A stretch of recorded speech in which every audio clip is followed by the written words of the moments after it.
On voit bien que les Américains, et Trump en particulier, pensaient obtenir un résultat plus rapide. Il ne l'a pas, donc il est pour l'instant un peu encore dans l'expectative, et ce qu'il laisse totalement tomber. La Russie dit, écoutez, non, il faut maintenant discuter, et il faut discuter, et Poutine dit, moi je suis prêt à discuter en Turquie avec Volodymyr Zelensky.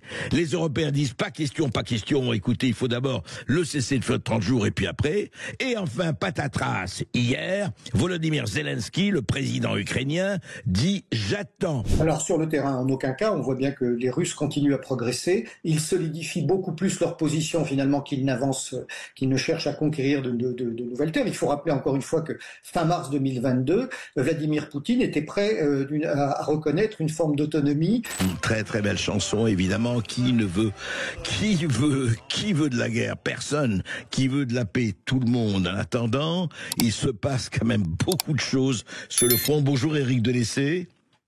Bonjour André Berkoff. Bonjour, je rappelle que vous êtes directeur du Centre français de recherche sur le renseignement, le CF2R, et justement tout ce qui se passe depuis quelques jours quand même pourrait donner le tournis à certains, vous voyez. Donc on se retrouve avec Macron. Alors le 9 mai, il y avait Macron, Frédéric Merz, Keir Starmer et le premier ministre polonais Donald Tusk qui étaient en Ukraine sur la place de l'indépendance, le Maïdan à Kiev, pour à côté de Volodymyr Zelensky. Donc voilà, pour dire leur alliance, leur solidarité avec l'Ukraine, et exiger du Kremlin un cessez-le-feu inconditionnel de 30 jours à compter d'aujourd'hui, lundi 12 mai. Et en même temps, il faut le dire, il y avait à Moscou, il y avait à Moscou le 9 mai l'immense défilé militaire du Kremlin avec Vladimir Poutine, le premier chinois Xi Jinping, le slovaque Robert Fico, beaucoup de présidents africains, des Nord-Coréens, etc., etc.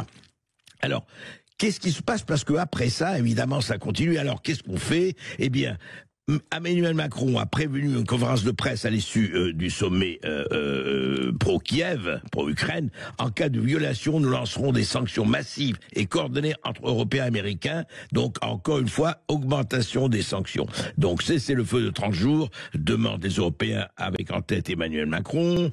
La Russie dit, écoutez, non, il faut maintenant discuter, et il faut discuter, et Poutine dit, moi je suis prêt à discuter en Turquie avec Volodymyr Zelensky. Les Européens disent, pas question, écoutez, il faut d'abord le cessez-le-feu de 30 jours, et puis après. Et enfin, patatras, hier, Volodymyr Zelensky, le président ukrainien, dit, j'attends Vladimir Poutine à Ankara à partir de jeudi. Alors, Éric Delessé, c'est une partie de ping-pong, c'est quoi ce qui se passe? Oui, je pense qu'il faut relativiser toute cette agitation. Alors, pour deux raisons d'abord, si on regarde les Européens, d'abord les Européens ont été exclus du jeu des négociations entre les États-Unis et la Russie, donc ils essaient de revenir. Oui. Et deuxièmement, voir que l'ensemble de ces dirigeants ont besoin, pour des raisons personnelles et sur un plan de politique intérieure, d'exister et de briller. C'est le cas de Merz qui a été élu beaucoup moins bien qu'il l'espérait. C'est bien sûr le cas de Macron, c'est bien sûr celui de Starmer et de Zelensky. Maintenant, il faut regarder les choses en face. Ce ne sont pas les Européens. Parce qu'aujourd'hui, les 4 pays qui sont le plus engagés, 2 n'appartiennent pas à l'Union européenne, l'Ukraine évidemment, et la Grande-Bretagne qui n'en fait pas partie. Oui. Ils sont 5. Les 3 autres, l'Allemagne, la France et la Pologne, sont membres de l'Union européenne, mais on ne voit ni les Italiens, ni les Espagnols, ni les autres. Donc ça ne représente qu'une coalition de 4 États qui veulent soutenir l'Ukraine et absolument pas l'Union européenne. Ensuite, j'ajouterais que ce sont les États les plus anti-russes. Il n'y a pas besoin de le prouver pour les Britanniques. Il y a une vieille haine atavique des Britanniques à l'égard de la Russie, et les Polonais, eux, ont de meilleures raisons de se méfier des Russes. Mais en tout cas, la France se retrouve aux côtés de l'Ukraine, de la Pologne, de la Grande-Bretagne et de l'Allemagne, qui finalement n'est pas très brillante depuis quelques années. Oui. Une situation finalement où nous sommes associés aux pires anti-russes de l'Europe, ce qui ne correspond ni à nos intérêts ni à nos valeurs. J'insiste sur ce point parce que plus le temps passe, plus on a des révélations très intéressantes sur ce qu'est le régime de Kiev.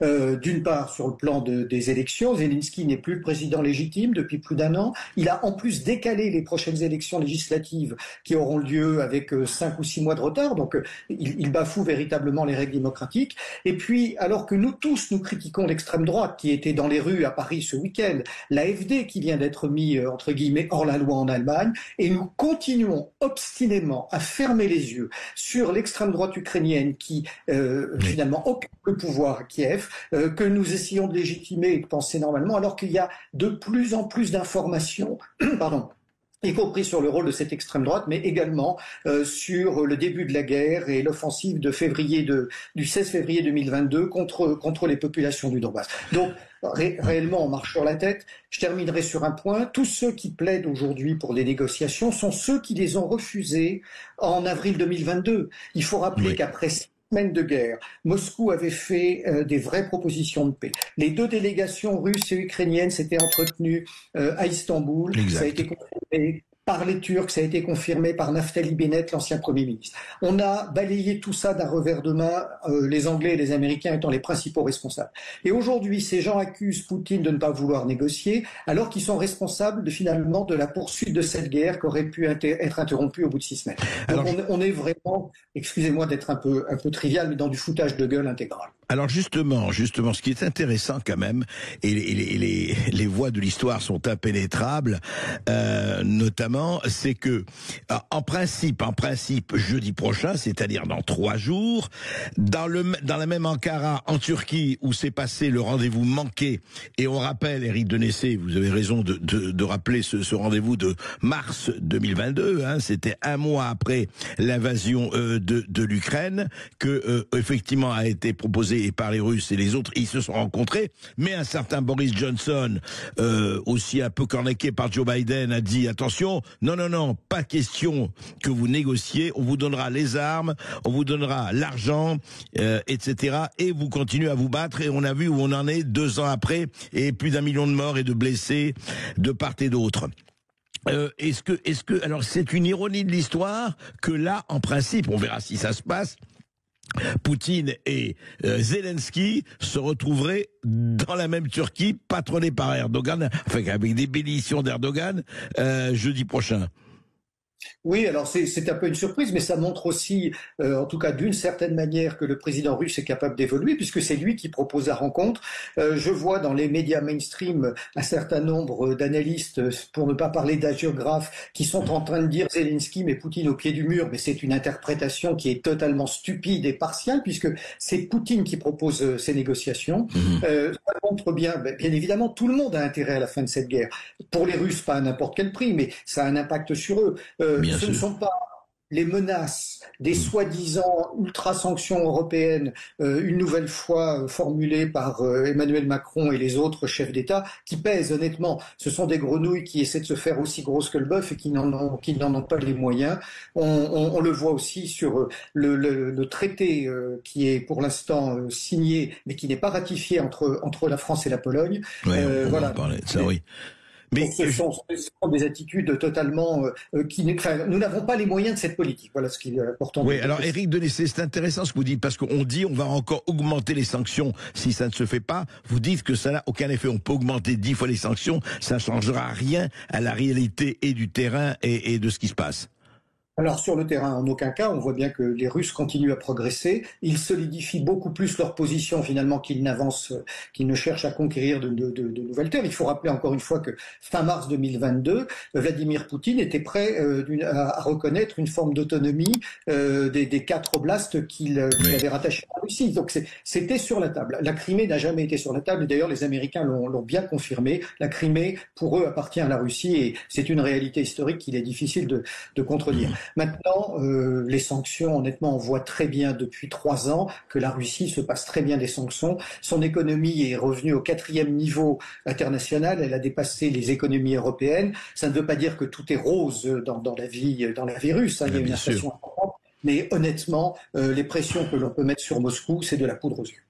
Et dites-moi, quel est à votre avis alors là-dedans dans le rôle de Trump? Parce qu'on voit très très bien à un moment donné Trump paraissait dire bon écoutez, on va régler le problème, et justement est-ce qu'il va rencontrer, on verra bien, dans 2 ou 3 semaines Poutine, c'était prévu en Arabie Saoudite, mais surtout les Européens disent qu'ils ont lancé un appel je ne dirais pas un ultimatum, mais un avertissement à Poutine avec l'assentiment de Trump.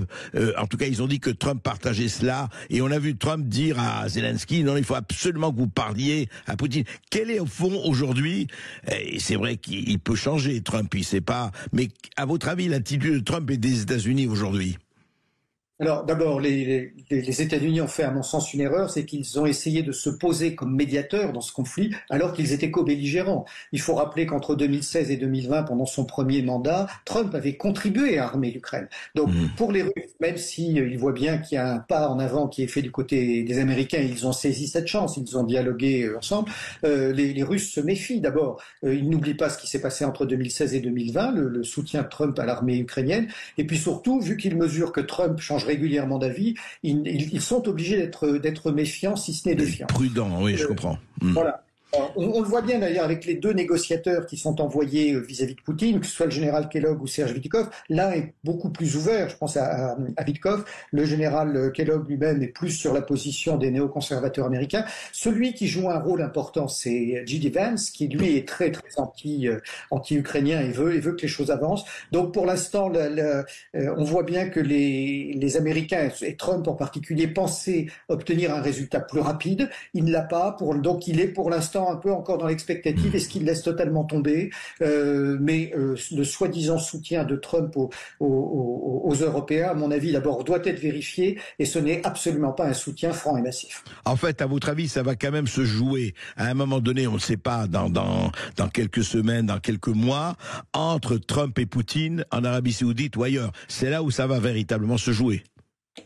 Oui, à moins que Zelensky et Poutine n'arrivent à un accord, évidemment. Oui, je sais. Alors là, il y a une vraie inconnue. C'est un très grand pas en avant que Poutine accepte de dialoguer avec Zelensky, qui n'est ni le président légitime, qui est la co-responsabilité de ce conflit. Bon, là, ça veut dire qu'il y a une évolution majeure du côté russe, mais je pense c'est vraiment un jeu à trois. C'est-à-dire qu'à un moment donné, il va falloir qu'autour de la table, il y ait les Russes, les Américains et Zelensky. Les Européens, pour l'instant, ne pèsent rien, il faut le reconnaître, et il s'agit plutôt que de faire quoi que ce soit de constructif. Quand on voit à la fois les réunions qui ont lieu à Kiev, puis le lendemain à Londres, où tous ces gens passent un temps fou à discuter entre eux, on se demande ce qu'ils racontent, surtout quand on voit que les impératifs dans leurs nations respectives, et notamment en France, les enjeux, c'est plus important que l'Ukraine. Nous avons la sécurité intérieure face à la drogue et au rodéo à remettre en place. Nous avons la dette à résoudre, nous avons nos armées à renforcer, même si c'est pas la Russie qui est la principale menace. Donc aujourd'hui, voilà, le fait que ces dirigeants se polarisent sur la situation internationale montre aussi leur manque de légitimité et de moyens d'action sur la situation intérieure dans leurs pays respectifs. Et voilà, c'est pour ça que l'Europe n'est pas aujourd'hui à table, mais au menu. Et c'est assez triste de le dire. Merci Eric Dénessé.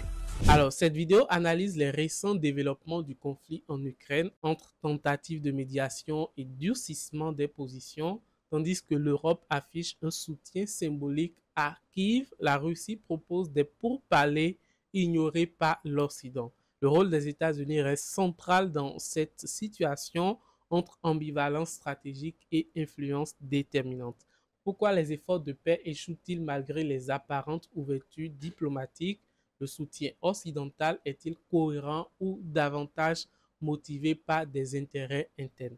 Donnez votre point de vue en commentaire pour enrichir le débat et n'oubliez pas de vous abonner à notre chaîne pour ne rien manquer de l'actualité politique et géopolitique dans le monde qui fait débat.